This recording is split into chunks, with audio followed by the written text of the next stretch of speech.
Bom dia, telespectadores do programa Através da Bíblia. Nesta manhã queremos falar sobre a importância do contexto bíblico para a salvação, porque entendemos que a Bíblia se interpreta por si só quando se lê texto e contexto.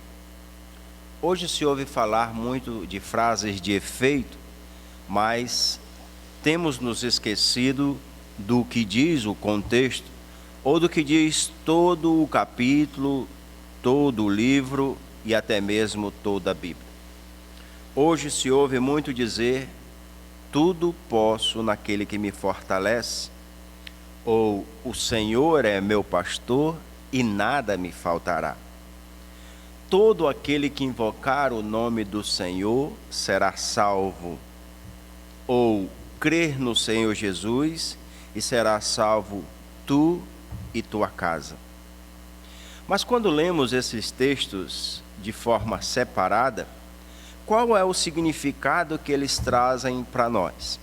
Será que eu posso, de fato, todas as coisas naquele que me fortalece? Será que, como o Senhor na minha vida, ou andando com o Senhor, nada me faltará? Ou eu posso ainda me perguntar: será que todos aqueles que invocam o nome do Senhor são salvos, de fato? Quando nós lemos a Bíblia e não compreendemos o contexto, então nós ficamos um pouco perdidos e acabamos acreditando em algo que não é verdadeiro.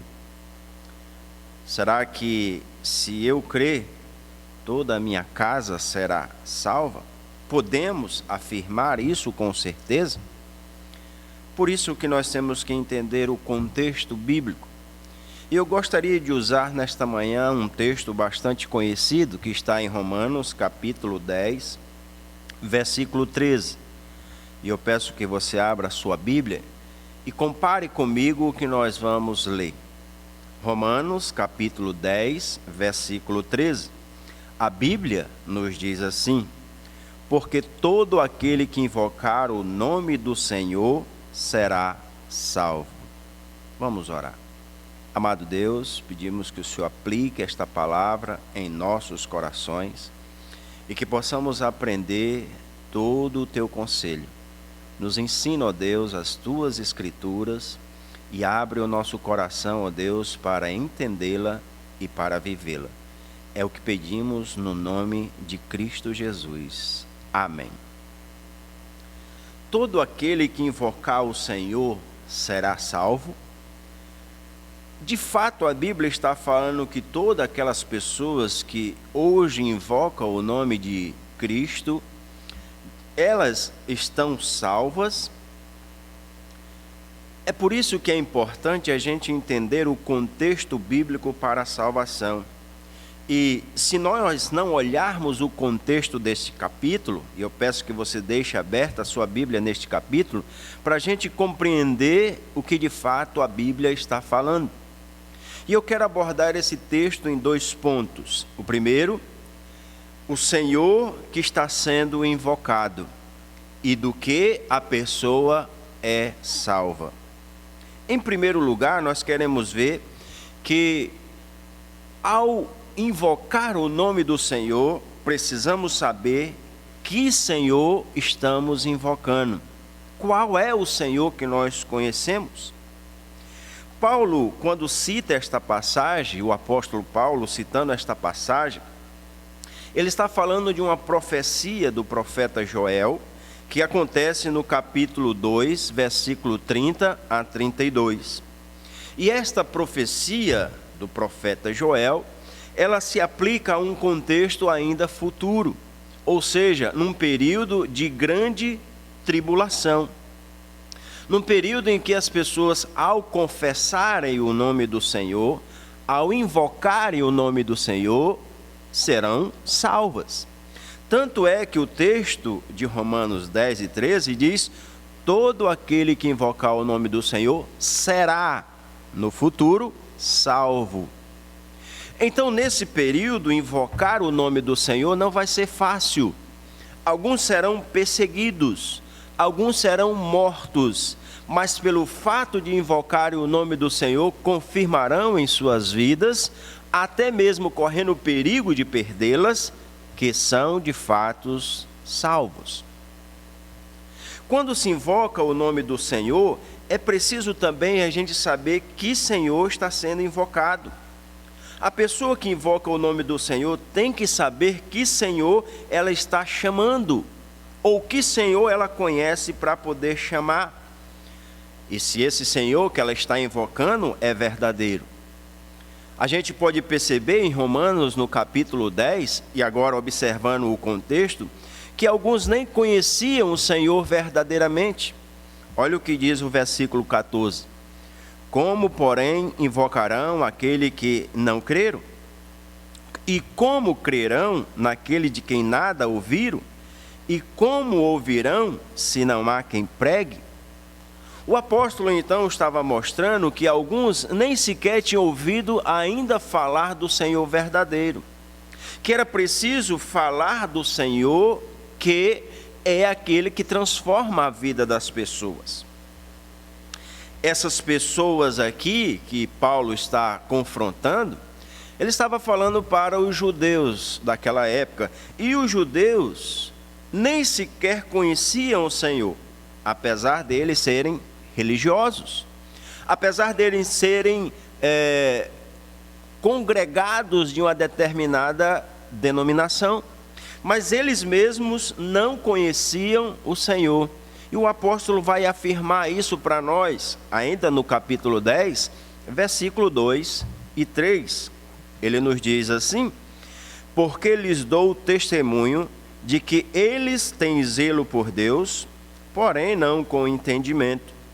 Porquanto, desconhecendo a justiça de Deus e procurando estabelecer a sua própria, não se sujeitaram a que vem de Deus. O Senhor que esses judeus conheciam era um Senhor que salvava por meio de obras. E eles não se submeteram a um outro Senhor que salvava pela graça. Por isso eles não conheciam o Senhor. E como o apóstolo diz, até que eles tinham zelo por Deus, mas um zelo baseado na lei e não um zelo baseado na graça. Portanto, eles não conheciam um Senhor que dá de graça a salvação. Eles conheciam um Senhor que cobrava, e cobrava muito caro do homem. Eles não sabiam quem era o Senhor. Eles mesmos nem eram salvos. Eles eram religiosos, mas não conheciam a salvação, porque não conheciam o Senhor verdadeiro. O versículo 1 nos afirma isso.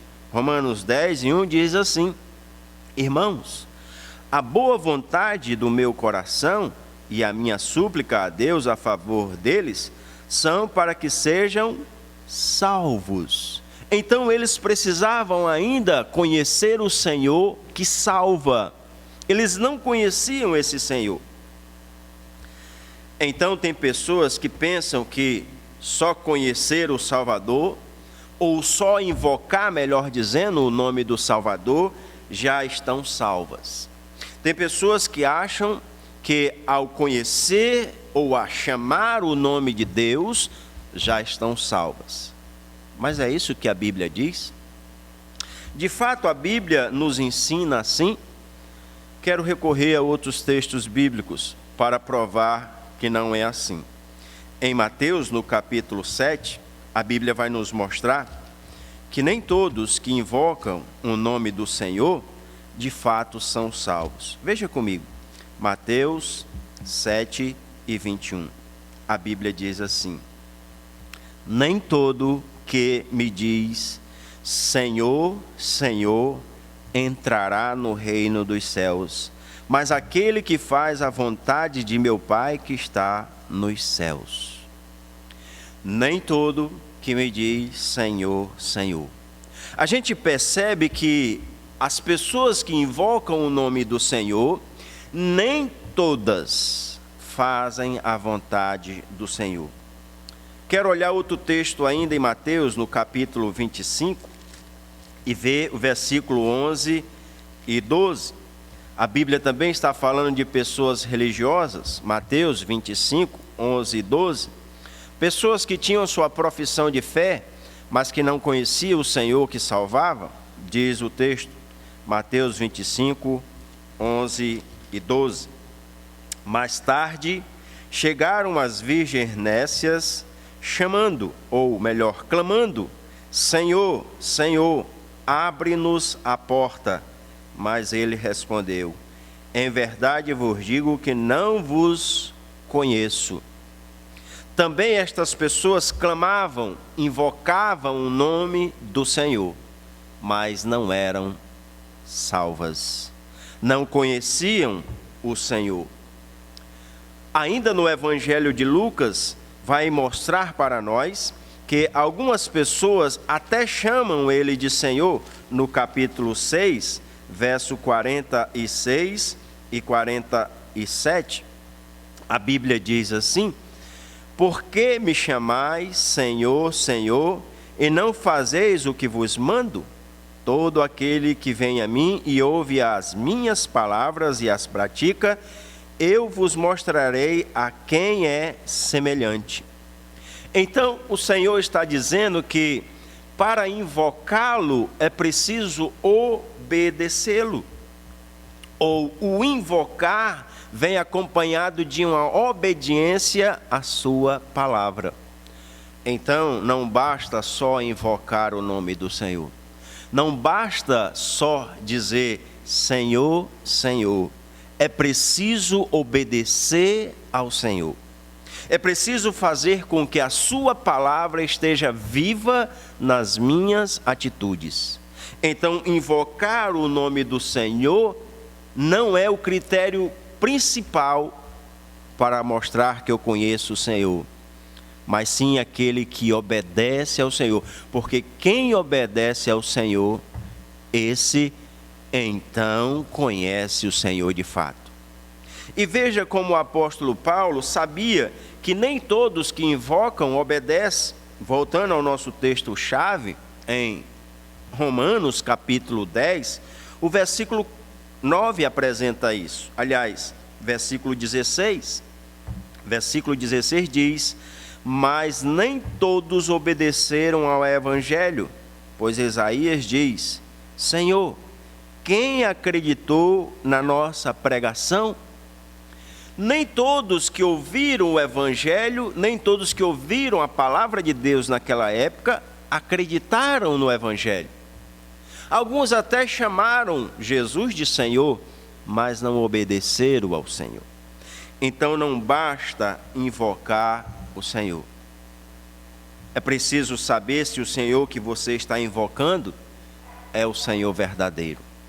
Se é o Senhor da sua vida. E a Bíblia vai mostrar como deve ser invocado. Ainda em Romanos, no capítulo 10, versículo 9, nos diz como ele deve ser invocado. Olha o que a Bíblia diz. Se com a tua boca confessares Jesus como Senhor, e em teu coração creres que Deus o ressuscitou dentre os mortos, será salvo. E veja que aí está uma sequência para conhecer e invocar o nome do Senhor verdadeiramente. Confessar com a boca, mas crer com todo o meu ser. Ou como a Bíblia diz, no versículo 9 e 10, crendo no coração. Se confessar com a boca e crer no coração. É preciso então confessar ao Senhor e obedecer ao Senhor através da minha fé. Eu tenho que obedecer ao Senhor. Eu tenho que estar praticando a palavra do Senhor. Então, ao confessar a Jesus como o Senhor, eu conheço quem é o Senhor que eu estou falando. Porque a Bíblia está dizendo a confessar a Jesus como o Senhor. E ao confessar, eu quero obedecê-lo. Ao chamar de Senhor, eu sou agora submisso a Ele. Eu preciso saber quem é o Senhor que estou invocando. Eu preciso obedecer ao Senhor verdadeiro. E esse Senhor que a Bíblia me ensina é Jesus Cristo. A outra coisa que eu quero abordar neste texto é do que nós queremos ser salvos. Todo aquele que invocar o nome do Senhor será salvo. Entendemos que o primeiro passo é conhecer quem é o Senhor e obedecer a este Senhor. Mas de que eu quero ser salvo? Quais são as suas pretensões de salvação? Você quer ser salvo de quê? Salvo das dívidas? Você quer ser salvo dos seus problemas? Você quer ser salvo das enfermidades? Salvo como? O que implica a salvação que a Bíblia nos promete? O que de fato é a salvação que a Bíblia está aplicando para nós? Nós queremos ver a implicação da salvação. Voltando ao versículo 9, a Bíblia diz: se com a tua boca confessares Jesus como Senhor, e em teu coração creres que Deus o ressuscitou dentre os mortos, será salvo. Então, para ser salvo, não é apenas confessar com a boca.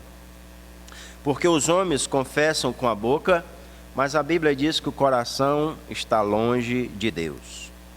Os homens podem confessar com sua boca, mas negar a Jesus com as suas obras. E veja isso comigo em Tito, capítulo 1. Carta que Paulo escreve a Tito, capítulo 1. Ele nos diz o seguinte, no verso 16, Tito 1 e 16: no tocante a Deus, professam conhecê-lo, entretanto, o negam por suas obras. É por isso que são abomináveis, desobedientes e reprovados para toda boa obra. O homem pode chamar a Jesus como seu Senhor, mas negá-lo com as suas atitudes. Ele pode confessar, mas viver uma vida totalmente diferente daquilo que ele fala. Então, a salvação implica em confessar e crer. Se confessar com a tua boca e crer com o teu coração. E para crer aqui, a Bíblia vai apresentar que é preciso ouvir a palavra correta. É preciso ouvir o evangelho verdadeiro. É preciso ouvir uma palavra que transforma. Em Atos, no capítulo 16, versos 31 e 32, ela diz o seguinte: responderam-lhe: crê no Senhor Jesus e serás salvo tu e tua casa. A passagem aqui é aplicada ao carcereiro de Filipos. E ele disse: se você crer, você será salvo, tu e tua casa. Mas foi preciso também que a sua casa ouvisse o verdadeiro evangelho. Olha o que diz no versículo 32. E lhes pregaram a palavra de Deus e a todos os de sua casa. Todos da casa do carcereiro de Filipos ouviram a palavra e todos eles creram na palavra. O primeiro passo, então, aqui é ouvir a palavra de Deus. E todos precisam ouvir a palavra verdadeira. A minha fé não salva ninguém. A minha fé não salva a minha casa. Todos eles precisam ouvir. Precisam crer no seu coração. E todos eles precisam, de fato, ser modificados. A implicação no crer é também uma mudança de vida. Quando se crê no coração, a Bíblia diz que se nasce de novo. Ou seja, é uma nova criatura, é transformado. Capítulo 3 de João, versículos 5 a 7, pegando o primeiro versículo 3 de João, capítulo também 3, a Bíblia diz assim: a isto respondeu Jesus: em verdade te digo, que se alguém não nascer de novo, não pode ver o reino de Deus. E o versículo 5 a 7 diz: respondeu Jesus: em verdade te digo, que não nascer da água, ou melhor, quem não nascer da água e do Espírito, não pode entrar no reino de Deus. O que é nascido da carne é carne, o que é nascido do Espírito é Espírito. Não te admires de eu te dizer, importa-vos nascer de novo. Então, quem crê é modificado. Quem de fato confessa a Jesus verdadeiro é transformado. Não é modificado apenas de uma reforma, mas é completamente transformado. Quando se crê, se transforma em uma nova criatura. Em 2 Coríntios, capítulo 5, versículo 17, entendendo a questão da salvação, a Bíblia diz: se alguém está em Cristo, é nova criatura. As coisas velhas passaram e eis que tudo se fez novo. Então, se alguém está em Cristo, no Senhor verdadeiro, ele modificou as suas atitudes. Ele foi transformado. Então, quando se crê, se é transformado. Quando se crê, se modifica as atitudes do passado. Quando se crê, se obedece à palavra de Deus. E quando se crê, se testifica desta salvação. É algo primordial para aquele que acreditou no Senhor verdadeiro e vive a obedecer a sua palavra. Como diz o apóstolo Paulo no capítulo 10 de Romanos, versículo 8. Porém, que se diz? A palavra está perto de ti, na tua boca e no teu coração. Isto é, a palavra da fé que pregamos. Quando se crê, se prega.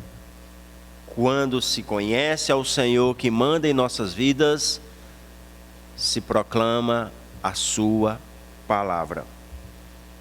Eu lhe pergunto, será que as pessoas que estão invocando ao Senhor por aí, estão invocando o Senhor verdadeiro? Será que podemos ver nelas uma nova vida? Aquele que furtava, não furte mais. Aquele que mentia, não minta mais. Aquele que adulterava, não adultera mais. Será que nós podemos testificar naquelas pessoas que confessam a Jesus como Senhor e que se dizem salvas, de fato, transformadas? Vemos obras em suas vidas que demonstram a sua fé? É isso que nós temos visto? Nós podemos até confundir os fiéis hoje, porque são muitos que invocam o nome do Senhor. Nós podemos até confundir aqueles que se dizem cristãos. Nós podemos até confundir os que se dizem servos. Mas a Bíblia nunca se confundirá. A Bíblia jamais se confundirá. Quando se lê texto e contexto, nós conhecemos a perfeita vontade de Deus. E veja como a Bíblia nos diz em Romanos 10, no versículo 11. Porquanto a Escritura diz, todo aquele que nele crê não será confundido. Nós podemos enganar as pessoas, mas não podemos enganar a Bíblia e nem a Deus. São muitos os enganadores que estão por aí, mas a Bíblia jamais nos engana. E ela pode nos mostrar de fato como ser transformado, crendo no Senhor Jesus, confessando com a sua boca, aceitando em seu coração, para que você tenha uma vida transformada. Receba a Jesus como seu Senhor e Salvador.